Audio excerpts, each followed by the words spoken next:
Hello friends, स्वागत करते हैं आप सभी का स्टार के स्टडी यूट्यूब चैनल में। दोस्तों, इस वीडियो में हम लोग पढ़ने वाले हैं class 10th matric board exam 2022 के लिए मोस्ट VVI सब्जेक्टिव क्वेश्चन लेकर के आए हैं। लघु उत्तरीय महत्वपूर्ण मॉडल सेट प्रश्न है सोशल साइंस का। दोस्तों, आप लोग को इसमें civics, geography, economics, history, disaster plan सभी का क्वेश्चन पढ़ने के लिए मिलेगा।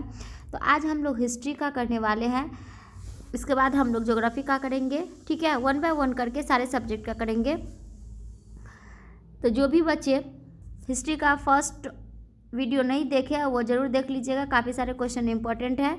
ठीक है, यहाँ पे दोस्तों ऑल सब्जेक्ट का free of course study material प्राप्त कर सकते हैं starkstudy.com के माध्यम से। ये वेबसाइट पे अवेलेबल है। ऑब्जेक्टिव सब्जेक्टिव सारे क्वेश्चन आप लोग को फ्री पढ़ने के लिए मिलेंगे। इसके बाद यूट्यूब पे भी सर्च करके पढ़ सकते हैं। ठीक है, तो लास्ट तक बने रहिएगा इस वीडियो में और लास्ट में बेल आइकन प्रेस कर लीजिएगा और अपने दोस्तों के पास शेयर कर दीजिएगा।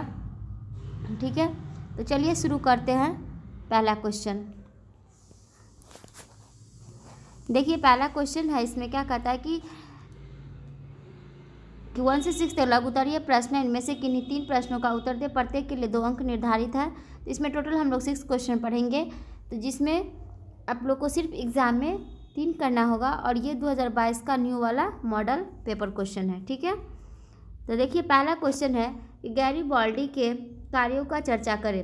तो गैरीबाल्डी ने अपने कर्मचारियों तथा स्वयंसेवकों की सशस्त्र सेना बनाई। उसने अपने सैनिकों को लेकर इटली के प्रांत सिसिली तथा नेपल्स पर आक्रमण किया। इन रियासतों की अधिकांश जनता बुर्बो राजवंश के निर्कुल शासन से तंग होकर गैरीबाल्डी की समर्थक बन गए थे। गैरीबाल्डी ने यहाँ गणतंत्र की स्थापना की तथा विक्टर एम्मानुएल के प्रतिनिधि के रूप में वहाँ का सत्ता संभाली। दक्षिणी इटली के जीते गए क्षेत्रों को बिना किसी संधि के गैरीबाल्डी ने विक्टर एम्मानुएल को सौंप दिया।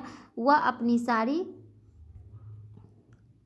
सारी संपत्ति राष्ट्र को समर्पित कर साधारण किसान की भांति जीवन जीने की ओर अग्रसर हुआ। इटली के एकीकरण में गैरीबाल्डी का महत्वपूर्ण योगदान है। ठीक है, नेक्स्ट क्वेश्चन है कि क्रांति से पूर्व रूसी किसानों की स्थिति कैसी थी। तो जब रूस की क्रांति हुई उसमें जनसंख्या का बहुसंख्यक भाग कृषक थे, यानी जनसंख्या का अधिकतर लोग क्या करते थे, कृषि करते थे, जिनकी स्थिति अत्यंत दयनीय थी। 1861 में जार अलेक्जेंडर द्वितीय के द्वारा कृषि दासता समाप्त कर दी गई थी, परंतु इससे किसानों की स्थिति में कोई सुधार नहीं हुआ था। उनके खेत बहुत छोटे छोटे थे जिन पर वे परंपरागत ढंग से खेती करने थे। उनके पास पूंजी की कमी थी तथा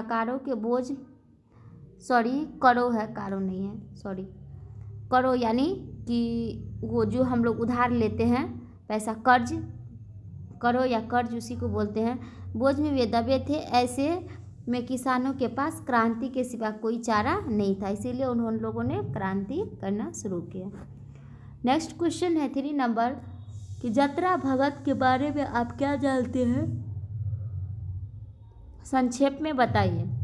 तो अंग्रेजों के खिलाफ आदिवासियों ने 1914 ईस्वी से 1918 ईस्वी के बीच विद्रोह किया, जिसका नेता जत्रा भगत था। इस आंदोलन में सामाजिक एवं शैक्षणिक सुधार पर विशेष बल दिया गया, जिसमें परमेश्वरवाद पर बल तथा मांस, मदिरा और आदिवासी नृत्यों से दूर रहने की बात कही गई। नेक्स्ट क्वेश्चन है, व्यावसायिक पूंजीवाद ने किस प्रकार नगरों के उद्भव में अपना योगदान दिया। नगरों का उद्भव व्यावसायिक पूंजीवाद के उदय के साथ संभव। व्यापक स्तर पर व्यवसाय, बड़े पैमाने पर उत्पादन, मुद्रा प्रधान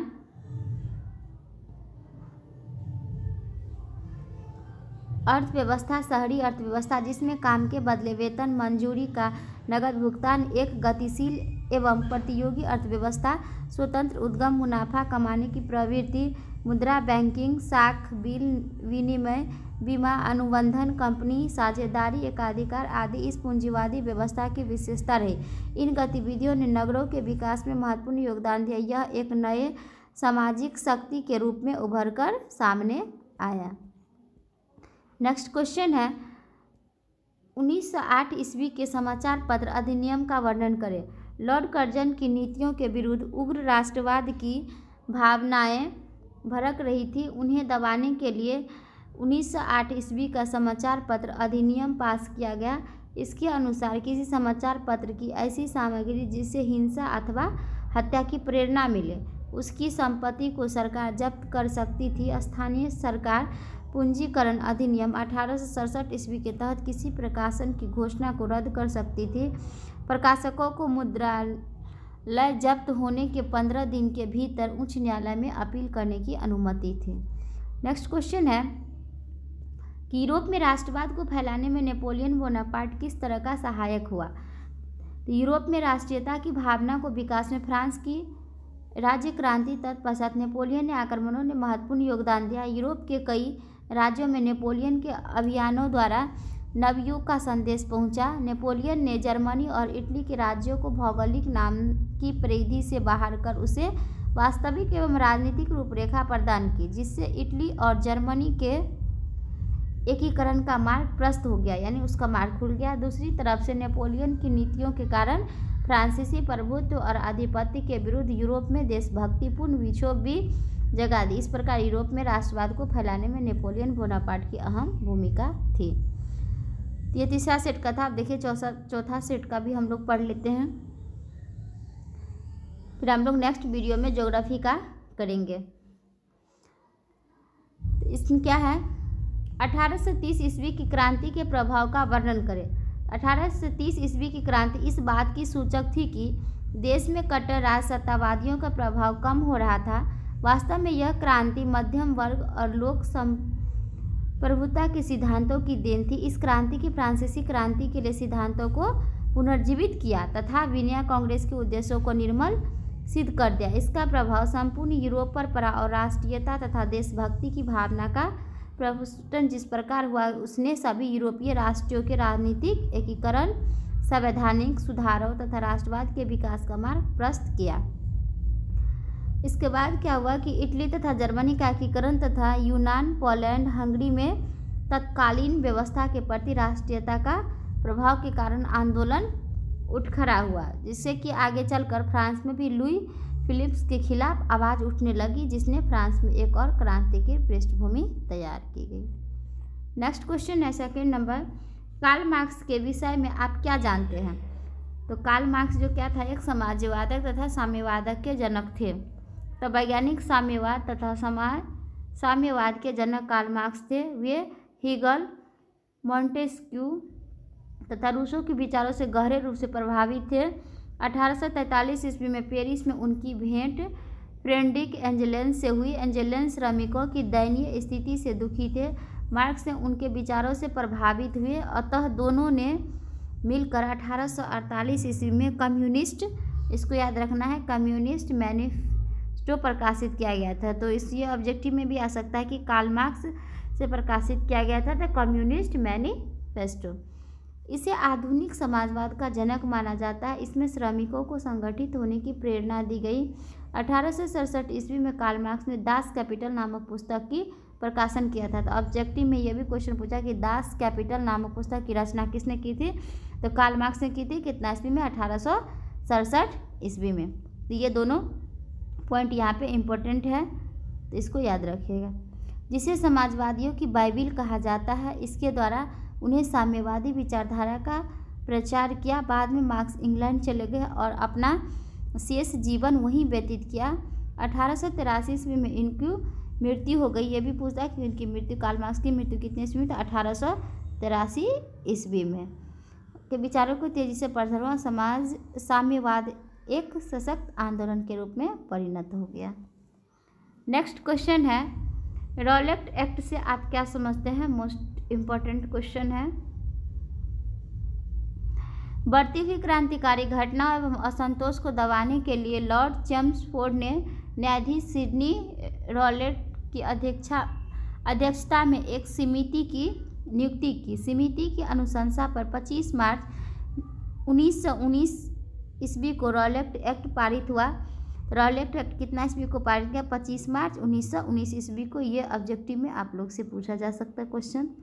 इसके अंतर्गत एक विशेष न्यायालय का गठन प्रावधान था, जिसके निर्णय के विरुद्ध कोई अपील नहीं की जा सकती थी। किसी भी व्यक्ति को अमान्य साक्ष्य और बिना वारंट के भी गिरफ्तार किया जा सकता था।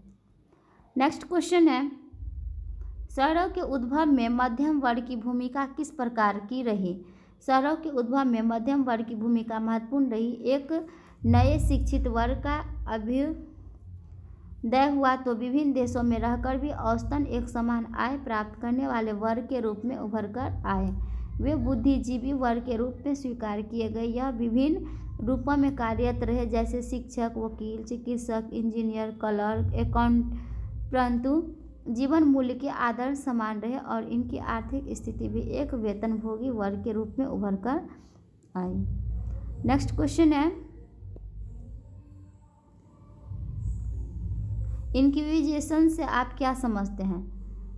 तो देखिए, इंक्विजिशन क्या है कि धर्म विरोधी विचारों को दबाने के लिए कैथोलिक चर्च ने इंक्विजिशन आरंभ किया, जिसके माध्यम से विरोधी विचारधारा के प्रकाशकों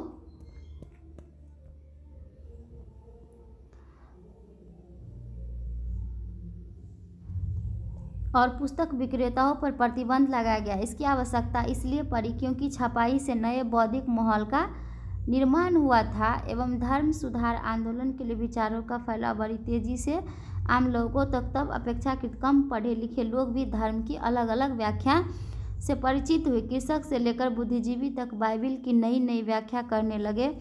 ईश्वर एवं सृष्टि के बारे में रोमन कैथोलिक चर्च की मान्यताओं के विपरीत विचार आने से कैथोलिक चर्च क्रुद्ध हो गया, जिसके कारण इंक्विजिशन शुरू किया गया। नेक्स्ट क्वेश्चन है, लास्ट क्वेश्चन है, मेटरनिख युग क्या है? नेपोलियन के पतन के बाद यूरोप की विजय शक्तियाँ ऑस्ट्रिया की राजधानी वियना में 1815 ईस्वी में एकत्रित हुई। इनका उद्देश्य यूरोप में पुनः उसी व्यवस्था को कायम करना था जिसे नेपोलियन के युद्धों और विजयों ने अस्त व्यस्त कर दिया था। 1815 ईस्वी में एकत्रित वियना कांग्रेस का नेतृत्व ऑस्ट्रिया के चांसलर मेटरनिख ने किया था, जो घोर प्रतिक्रियावादी था। 1815 से 1848 तक के काल को यूरोप में मेटरनिख युग के नाम से जाना जाता है। तो ये ऑब्जेक्टिव में क्वेश्चन पूछा जा सकता है कि मेटरनिख युग कितने से कितना ईस्वी तक नाम जाता है? तो 1815 से 1848 ईस्वी में ये यहाँ पे इम्पोर्टेंट हो जाता है, तो इसको याद रखिएगा आप लोग। ठीक है, तो इस तरह से हम लोग 200 का हिस्ट्री का क्वेश्चन कर चुके हैं। तो हिस्ट्री का ख़त्म हो गया आप लोग का क्वेश्चन। अब नेक्स्ट वीडियो में मैं ज्योग्राफी का लेकर के या सिविक्स का, जो कि आप लोग का सोशल साइंस के ही अंतर्गत आता है। ठीक है, तो मिलते हैं नेक्स्ट वीडियो में, तब तक के लिए thank you, okay, bye bye. तो जो भी बच्चे नए हैं और 2022 में बोर्ड एग्जाम में शामिल होना चाहते हैं तो इसके लिए वेबसाइट काफ़ी महत्वपूर्ण रहेगा। तो जो भी चैनल को सब्सक्राइब नहीं किया है तो जल्दी से सब्सक्राइब कर लीजिएगा starkstudy.com, और बेल आइकन को प्रेस करके अपने दोस्तों के पास शेयर कर दीजिएगा। ठीक है, तो मिलते हैं नेक्स्ट वीडियो में, ओके, बाय बाय।